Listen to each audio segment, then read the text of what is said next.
An educational calamity. That's how the Jamaica Education Transformation Committee has described the state of the country's learning sector almost 2 years into the pandemic. But not all hope is seemingly lost, as Jamila Maitland now explains.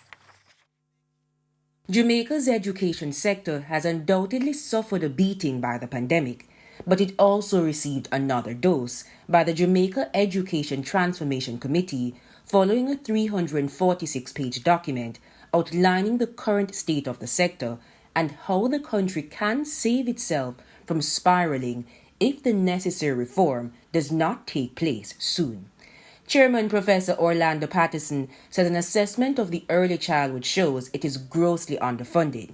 Primary school students are matriculating despite being illiterate and innumerate, while high schoolers are graduating without any marketable skills. However, he says there is a silver lining, an investment of $2.5 billion now, or twice that amount, if the reform is delayed. So we can choose between spending this extra amount upfront now of only 2.5 billion Jamaicans to make up back for what we've lost. Or we can not do it or not do it efficiently and end up with a final cost of 5.5 billion US. It's a no-brainer what we should do. The committee says gone are the days when schools are assessed based on exam results only, but a value-added approach that takes into consideration the social background of students. It listed Glenmuir in Clarendon as the top traditional high school and Dintil in St. Catherine as the top non-traditional high school in Jamaica. The reason why exam results are not reliable is that a school may be just fantastic in what it does, in bringing students up to a point where 40%, only 50% pass the CSEC.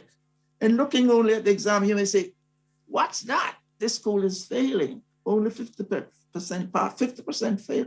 But if you knew what the background of the students are, if you knew what the resources are that these students are, or lack of resources, you'd immediately say, this school is doing a fantastic job. Professor Patterson says legislation like the Jamaica Teachers Council Bill, which was recommended by a 2004 task force to be passed, is long overdue.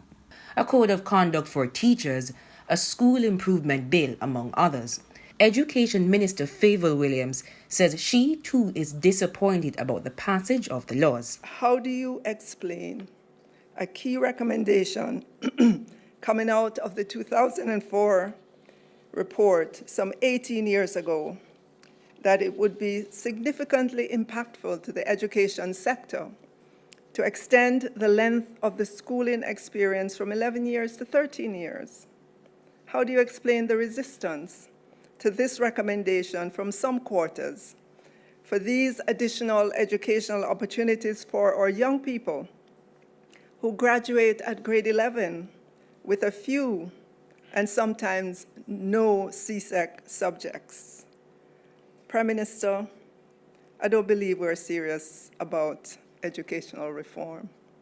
The chairman also highlighted the web of mismanagement allegations at the Ministry of Education and, like the Auditor General, called on proper accounting, up-to-date modern record keeping, and performance monitoring of senior staff members. The report argues that the current governance structures that manages school administrations need to be revised. The committee is also urging the government to create an oversight group to monitor the implementation of the recommendations.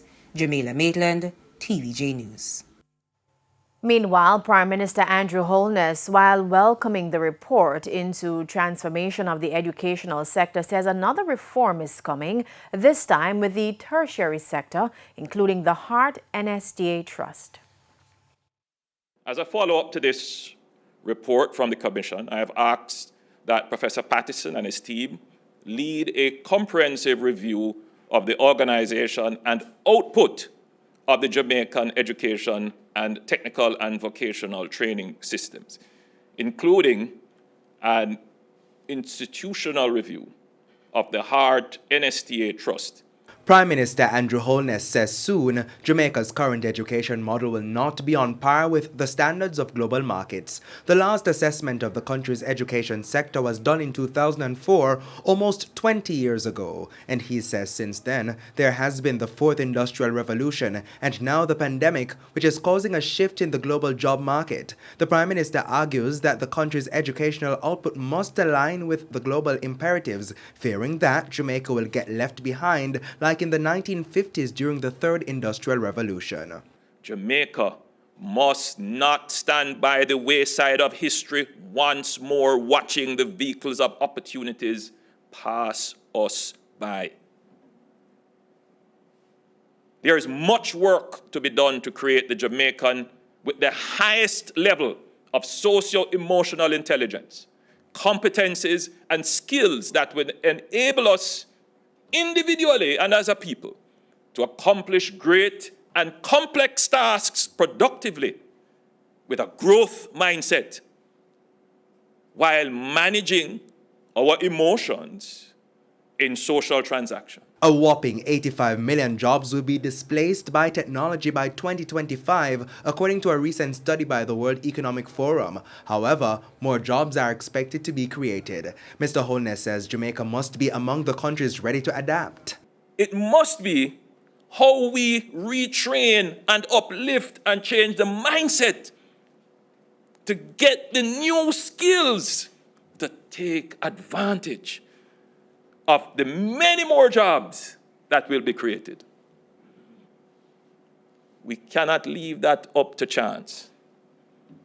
And the present form of our education system will not deliver it because it is not focused on that. The report to transform tertiary institutions is expected to be completed in 6 months. Javon Keys, TVJ News.